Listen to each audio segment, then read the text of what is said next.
Thank you for listening to this podcast from TRE, Talk Radio Europe, your voice in Spain and around the world. For more information, please visit tre.radio. Okay, time to welcome Mark from Ireland. Morning, Mark. How are you? I'm doing good. How are you? Very good indeed, and it's good to have you back. Did you enjoy having a little chat with Giles over the last few weeks? I did. It was fun. Yeah, he likes his Formula One. I hope he had a bit of Formula One chat going on there. Yeah, we had a lot of drama to talk about. Yeah, absolutely. Well, there's been some drama over the weekend as well. Can I just start off by saying I was all excited about watching Derby play Stoke City, and then it all ended very badly for us. But it is early days on the Championship, so we'll. Did you see any football, mate? Yeah, I've actually been enjoying watching the Championship because there's a little bit of a gap between when it starts and when the Premier League starts. Yeah. I believe we're 4 days out from the Premier League, and so the Championship has been still in that hunger for football. That and the Community Shield also. Yeah. I did not expect that turnout. I'll be honest with you. Yeah, and as I say, it's something like 120 years since Palace won any silverware, so to win two in as many months at Wembley is great for the Palace fans. It is. I mean, I think it shows their hunger. Obviously, they've been in the news for sort of all the wrong reasons, I guess, in the last month or two with the drama with Nottingham Forest and Europa League qualification and all that. But I think this is exactly what the fans deserve because it's been a tough the tough summer. And this was wonderful. And I saw a funny quote that in a year and a half, Oliver Glasner has managed to equal Mikel Arteta's legacy at Arsenal by winning an FA Cup and Community Shield. And I thought that was kind of funny. But really what it came down to was a performance that just, Crystal Palace weren't going to quit because you go down, 1-0 against the Premier League champions 4 minutes into the match, and they've just spent 200 million on signing, Wirtz and Ekitike and Frimpong, and that can do a lot to you mentally. But Palace just kept coming back. I was really impressed with Henderson in the shootout. Yeah. I thought he made two crucial saves, but just generally a resilient performance from a Palace side that it's kind of hard not to love him. Absolutely, and I mean, you look at the likes of Tottenham, of course, as well. They've won something recently, but you could argue Palace have overtaken them a little bit and overtaken Arsenal in what they won. So it's got to be a great time to be a Palace fan right now. It is. It's wonderful to see, and at the end of the day, you can talk all about this culture of winning. You can sign all the big players. You can get in your managers. You can build massive stadiums. But at the end of the day, the fans want one thing, which is winning. Yeah. And that's what this Palace side has delivered. So, we look at the Arsenals, the Tottenhams, the other teams in the Premier League who have really invested in themselves, like Nottingham Forest and even Newcastle. But at the end of the day, this is the stuff that builds clubs, and Palace have been a club in the Premier League that I think has gained a lot of respect over the last decade because not many teams can manage that consistency of staying in the Premier League, staying in it for so long, and eventually when you get to that point you are benefiting from staying in the Premier League, from the revenue, from the attraction. Palace has always been a side that I think people are open to coming to because they can always kind of trust it to be a stepping stone towards a bigger club. So I think that's why it always has been an attractive place. It's a consistent pillar in the Premier League. Yeah. It's very open for players to come to, and those two things will blend to give you a recipe for success. Now, it could be a case Palace don't win anything for another 20 years, but I think with Glasner, I really rate him highly. I think that's probably not going to be the case. Absolutely, yeah. Do everything you can to keep that guy. Liverpool, I should imagine, haven't got too much to worry about. They got some new players settling in to the game, and a goal there as well. So that's, I think there's a lot to take away for Liverpool. There is, and I mean, we'll probably talk about the transfer market now. They certainly haven't been shy on spending, but they haven't been shy on getting money back either. They sold Diaz there to Bayern Munich. They sold Nunez to Al Hilal. You know, they're bringing in, Kelleher was also sold, so they're bringing in good revenue as well. Probably there's definitely teams in the Premier League who are more worried about the position. It was also promising that Liverpool's two new signings were the two people to score in the Community Shield. So it definitely shows promise. I would be not as sure that they're going to retain the title, because I think last year was a very funny year. It was the lowest points tally to win the Premier League since Leicester won it in 2015-16. So it's obviously, you know, it wasn't seen as such a competitive year, but still to win it is a massive deal. You know, you have to have that resilience and mental strength. But I think there will be a lot more competition. I can see the points tally maybe going a little bit more, probably up to 90, 92 points this year. And you have teams like, Chelsea, Arsenal, Liverpool, they've all spent big this summer. And I really think Chelsea have a better chance. They've obviously brought in Delap, they've brought in João Pedro. And if you look at Chelsea last year, they were very strong in the first half of the season. And what happened was they stopped scoring goals. And they stopped scoring goals because Jackson was injured halfway through the season. Jackson isn't a goal scorer, but what he does very well for Chelsea is transition play. He can really act as sometimes coming back further into the pitch and acting as a good pivot for other players to play off. So when they lost him, they really lost an ability to score goals. Yeah, the core. Palmer lost, a lot as well. So now that they have Delap and Pedro in, those two players are very good at transition play, but they're probably better than Jackson at finishing. So we should see a Chelsea side that are really competitive this season. We should see an Arsenal side that are really competitive this season, and it's going to be interesting. What about Manchester City? It's interesting you brought that up. Rodri's back, and he makes a big difference. I mean, he's a Ballon d'Or winner. He makes a difference in the team. We noticed when he wasn't there. What was your thoughts? Yeah, well, I mean, Manchester City are a team that you can never discount. No matter what match they're going into, no matter what competition, there's always that rumbling in the back of your feeling that, hey, they could win. And they've been... This is probably something that's not been reported as much. They've spent quite a bit as well. As Manchester City does. It's kind of their thing. As for, champions, I don't think they're necessarily media favourites as far as it goes, because a lot of other clubs have made, bigger marquee signings, Wirtz to Liverpool, Gyökeres to Arsenal. Those are the kind of signings that people get really excited about. So excited that sometimes they forget. I'm going to tell you now, I'm going to go on the record here, and I think Man City are going to win it. Purely because I think they've got something to prove now. And I think when you get a team like that, I think they're going to do it. So I'm going to ask you. I'm going to write it down, date it, Mark. If you had to nail it down to one team to win the Premier League this year, what are you going to go for? That's let me see. The safe answer is Manchester City. That's the safe. That's the answer. You are allowed to go for Manchester City with me if you like. What I will say though is I'm probably going to go for Arsenal. I think they've really strengthened up.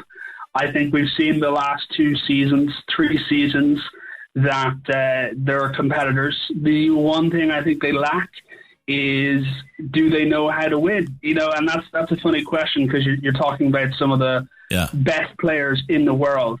But that's the edge that Manchester City always has, is they've been in the position of a final where they have to put it all on the line. There is like an extra wind you have to find almost when you're in a position like that. And do Arsenal have that?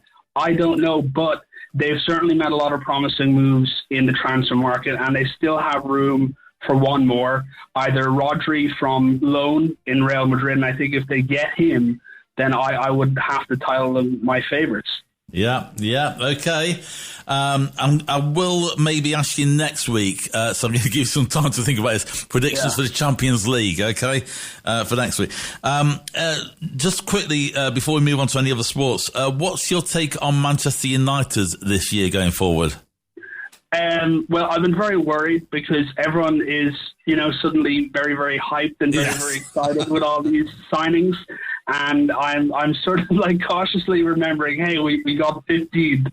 And I found an entertaining interview with the Manchester camp in Chicago where they're talking about, the aim has to be to win the Premier League title. And I'm like, yeah, the aim has to be, but, surely the realistic. I think the fans are like buying into this a little bit too much. And this always happens with every manager is the fans get a little bit too excited. And then when the thing that they're excited for doesn't work out, there is like a turnaround, there's backlash, they want everything changed again. So the way I describe my hopes for Manchester United is I'm very grounded. I'm just, my expectations are they have to go for European qualification again. Yeah. Ideally, Europa League, but at the minimum Conference League. I think Champions League is just not on the table for a team coming 15th. But I am excited by the signings they've made. I thought that they definitely played some good preseason football. I was a bit worried about the defensive work against Bournemouth, but I think the match against Everton and West Ham, we definitely had a lot of promise. I think the midfield was purring, which was good. The midfield wasn't good last year. I think Ugarte and Manu make for an exciting combination. They're both young, but I think our Manchester United season depends on those two players playing well. Everyone's talking about the attack and the goalkeeper. But Manu and Ugarte, I think Man United's season depends on them playing well. Okay, now how many more transfer rumours have you got on the list there, mate? I've got quite a few. I'm thinking, why don't we do a couple of sports now, golf, maybe NFL, and we're going to run out of time. Yeah. And are you free tomorrow to come and do some transfers? Yeah. Definitely. We have a lot of news. Okay, definitely. So we'll do a transfer window update tomorrow. And we'll touch on some of these things, no doubt, again, but we'll do a proper transfer. We'll spend a good 10 minutes on transfers. But let's just do, maybe we can do golf and the NFL, and then we'll have to call it a day. Yeah, well, the golf we had, the PGA Tour is obviously still going strong with the St. Jude's Championship in Memphis. We had what I thought was a great playoff between Justin Rose and JJ Spaun, where Justin Rose managed to just clinch it. I'm really happy, though, because we saw JJ Spaun at the US Open, and I think a lot of people in the golf world would have told you that we're a little bit worried that Spaun's performance was sort of a flash in the pan. I think his performance here proved that wasn't the case. He's a competitor. He's here to stay, and it was definitely unlucky that Rose won. But the real unlucky person was Tommy Fleetwood. It led for 54 holes. 54. I was rooting for him. Yeah, but unfortunately, it's just, those final rounds. So he extends his winless tour, a winless streak in the PGA Tour. And it's unfortunate because he would have won a pretty penny. The tournament purse was $20 million.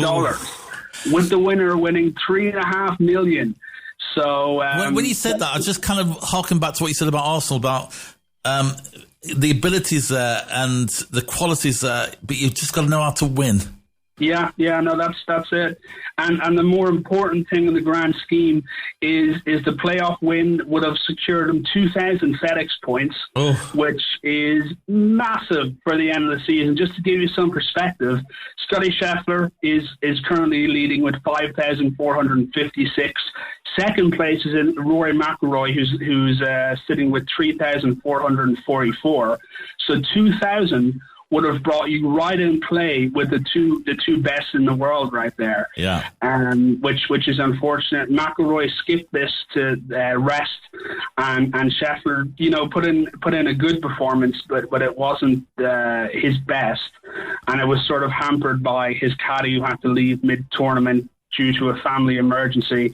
But overall, I thought it was a great showing. I think everyone's looking forward to the BMW Championship. We're sort of getting into the middle of prime golf, so if there's any time to get into it, it would be now. Okay, absolutely. Yeah. Okay, NFL preseason then. We maybe got 2 minutes on this one, Mark, please, if you can.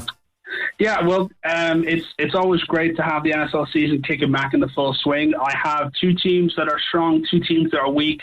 I thought the New York Giants, they were a surprise. They have sort of a good balance between veterans and rookies. Russell Wilson, very accurate in the opening drive. But the real surprise here was Jackson Dart. We really didn't get to expect to see him until probably middle of the season.